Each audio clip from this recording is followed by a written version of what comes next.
So thank you, Patricia, for having us today at your school at Redeemer. Thank you for having me.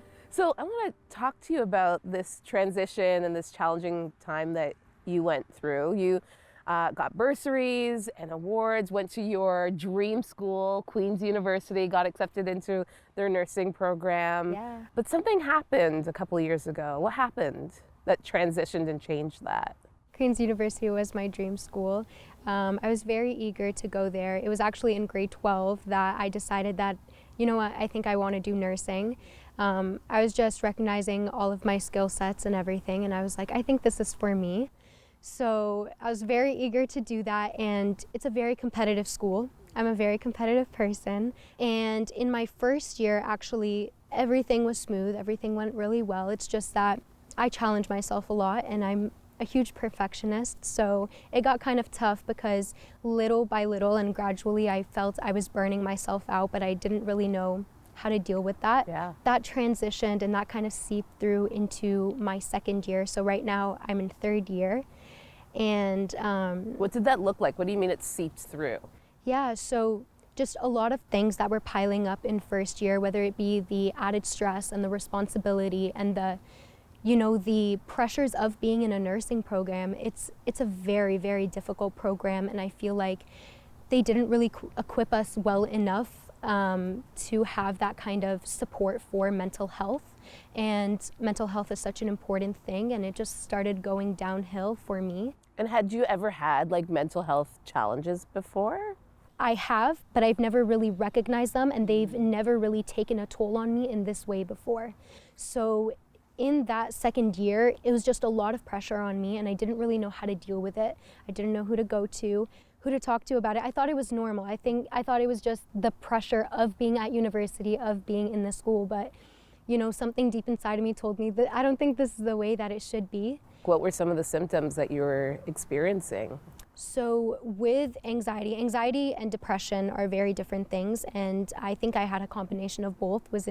It's not a very good combination. So with anxiousness and with stress, your body is on high drive, and so in biology we call it the sympathetic nervous system. It's on high drive. My cortisol levels were completely up, and that causes you to feel dizzy, to feel nauseous, not eat or overeat, and a lot of it was caused because of my insomnia.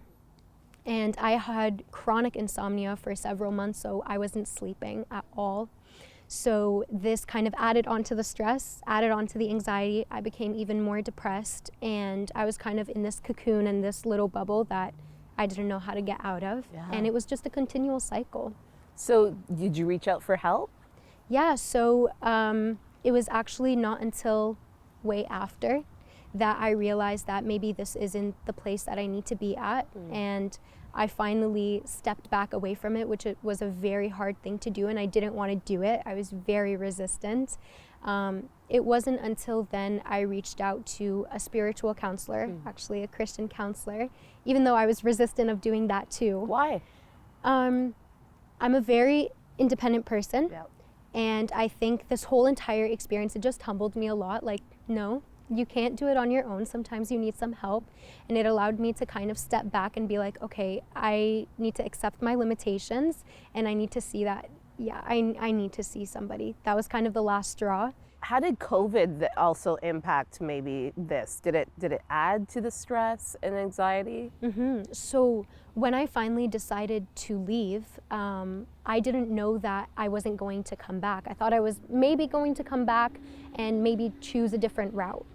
So COVID made it kind of easier for me to isolate myself. Right. Because I didn't want to put pressure on other people in knowing that something's not okay with me. And I didn't want people to feel like, you know what, my hands are tied, I can't do anything. I don't want to put pressure on them. So I just kept it all to myself. And that was the most unhealthiest thing that I've done. And that was hard because with COVID, it's like isolation, not seeing people. Those are the exact opposite things I needed in order to heal myself. So you needed to be around community and yes, people that exactly. loved you. People that loved me, people that supported me. And, you know, that's one of the things with depression is that you don't want anybody. you do, but you don't at the same time. Yeah. And it's very hard for you to admit that, especially for me and maybe people like me that are overachievers and that want to do it all on their own and don't want to seek help. So what was the turning point for you, Patricia? So just recognizing, I think that was the turning point, recognizing that I need help, recognizing that this might not be for me, and it's okay. And it's okay to step back. It's okay, because I was feeling like, you know what, you're a failure, you're so weak, you're not good enough, you're never gonna be good enough. I was just having all of these feelings, these negative feelings. So I think the turning point was changing my mindset. And that's something someone very special to me told me. Just change your mindset. Look at it in a positive light. You went through this, especially God puts us through different trials and tribulations for a reason. And He does that for our good and our purpose and who we ought to be, reflecting Him. And I feel like I was in this season for a reason.